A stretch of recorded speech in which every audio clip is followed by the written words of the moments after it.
So, number one tip on how to find developers and custom home builders as a new agent or any agent using your MLS. Working with developers is really beneficial because not only obviously are they always buying and selling homes, so that's a constant flow of business, but usually you can bring them the deal, which means you get a commission on one side, and then you can then relist the home once it's built up, which is another commission plus usually a beautiful new home that you can have in your portfolio to market, open house, generate more clients, things like that. So how do you find those developers and get to work with them? Here's the tactic. First thing I do is I go to my MLS, and I'm gonna grab this and show you.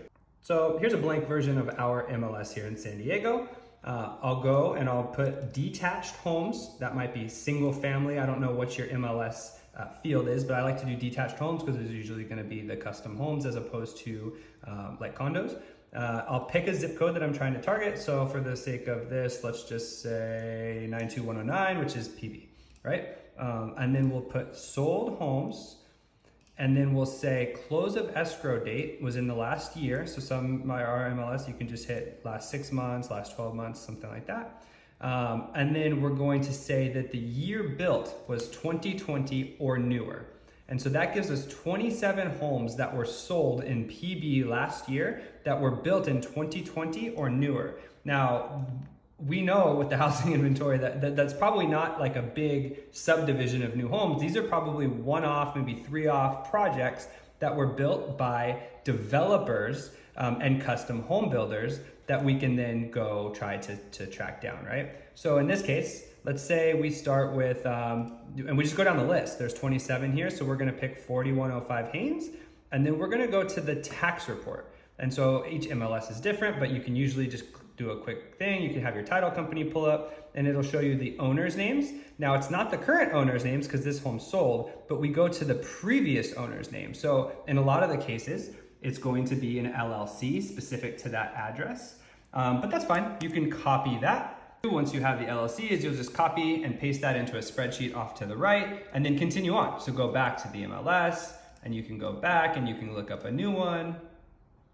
Be like, oh, beautiful home. Let's see who built it, which we do through the tax record. Again, we don't look at the current owner. We look at the previous owner, usually some sort of an LLC, and then you can copy and you can paste into a spreadsheet for later. And at the end of the day, when you go back, you're gonna have, there was 27 here in PB alone. Maybe you expand and you pick the 3 or 4 neighborhoods next to it, and you're gonna have a spreadsheet with, 10 to 30 developers. And then with that, of course, you can take the information, you can put the information into Google, you can try to find the managing members, you can try to look them up on LinkedIn. And this is where you have to bridge the gap between being spammy and actually providing value, because now what you have is just a database. But like any database, if you just put them in, you start spamming them, you're not gonna get anywhere with that. But what developers and custom home builders love is more development opportunities and custom home opportunities. So now that you have your database of 30 to 50 to 100, there's no limit. You just keep picking zip codes and keep gathering your list of developers. Once you start to actually make contact with the developers, you reach out through LinkedIn, Google their name, see if you can find an email.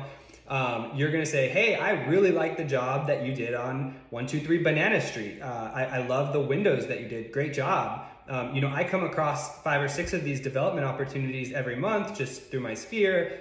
Would you mind if I send them to you? I'm always looking for good developers to send them to. So as opposed to the cold calls that we get as agents a lot that are like, we're constantly buying cash homes, send us your stuff. You're actually reaching out, you're kind of wetting the whistle a little bit. You're telling them that you really like the project that they worked on, and don't lie, like tell them something that you like about the project. And then basically once you've established the rapport, now you have to come through. Now you actually have to find properties off market, send them to them. And then if you send something good, it's gonna pencil out, they're gonna go meet you at the property. And now you've just created a developer relationship that you can then foster throughout the years.